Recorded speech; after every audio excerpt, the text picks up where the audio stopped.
He forgot the albino alien dragon he once saved, until it came back for him on a desolate moon called Virelia 9. The atmosphere was thin, the storms brutal, and survival a daily battle. 10 years ago, a young human engineer named Kale had been stationed there on a short-term research mission. But something happened that haunted him for years, something he eventually convinced himself was just a hallucination. He remembered crashing his rover deep in the crystal canyons, bleeding and half-conscious. Amid the swirling dust and violet winds, he had seen her, a dragon, not the mythical kind from Earth legends, but a sleek, alien creature with scales like moonlight and eyes that shimmered with sorrow. She was albino, injured and alone. Despite his fear, Kale had dragged her from the storm and patched up her wounds using what little medkit supplies he had left. She stayed with him until rescue arrived. And then she was gone. They said there were no life forms like that on Virelia 9. The lab tests found no traces. The crew thought he was hallucinating from oxygen deprivation. Eventually, he started believing them.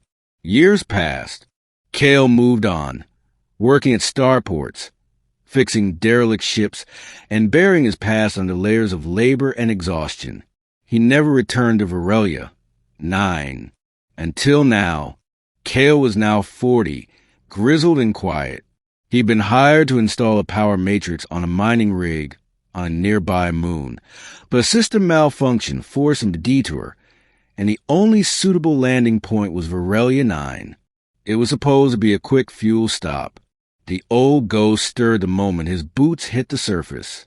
He wandered near the canyon where the incident had happened. It was just a deep scar on the land, filled with wind and echoes, but something felt familiar. Suddenly, the wind shifted.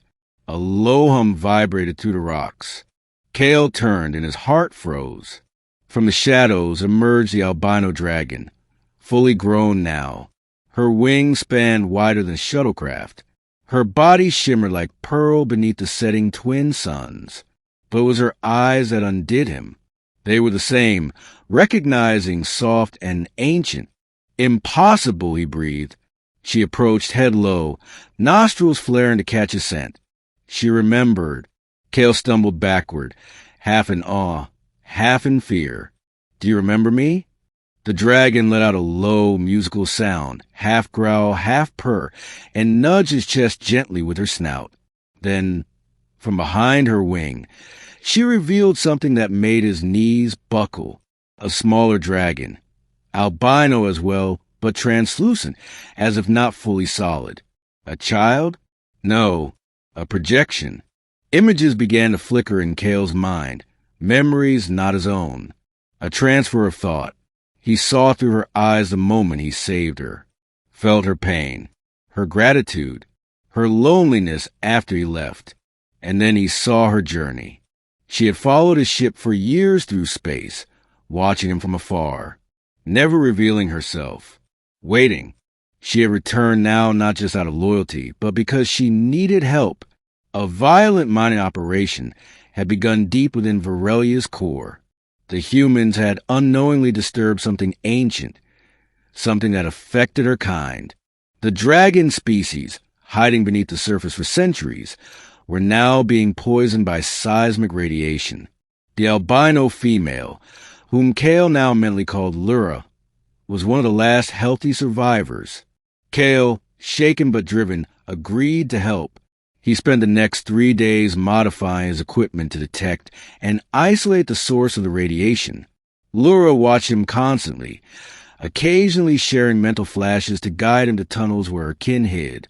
In one of the caverns, Kale finally saw them, dozens of albino dragons, small, malnourished, their once lustrous scales dimmed. He set up shielding emitters and activated a pulse to neutralize the radiation zone. As the air cleared, the dragons slowly emerged, weak but alive. Lura stood tall among them, a guardian reborn. On the final day, Kale prepared to leave. His mission was done, but part of him didn't want to go. Lura approached once more. This time, She dropped something at his feet. A small scale, shimmering like opal. A piece of her. A bond. Cale picked it up, and the moment he touched it, he felt her again. Her gratitude, her warmth, and something deeper. A promise. If you ever need me, she projected, call, and I will come. Back in his ship, Cale set course for orbit, his fingers gripping the scale tightly. He had once saved her, forgotten her, and now she had returned, not just to repay a debt, but to remind him that some bonds, even across species, galaxies, and years, are never truly broken. As he soared into the stars, Cale smiled. He wasn't alone anymore.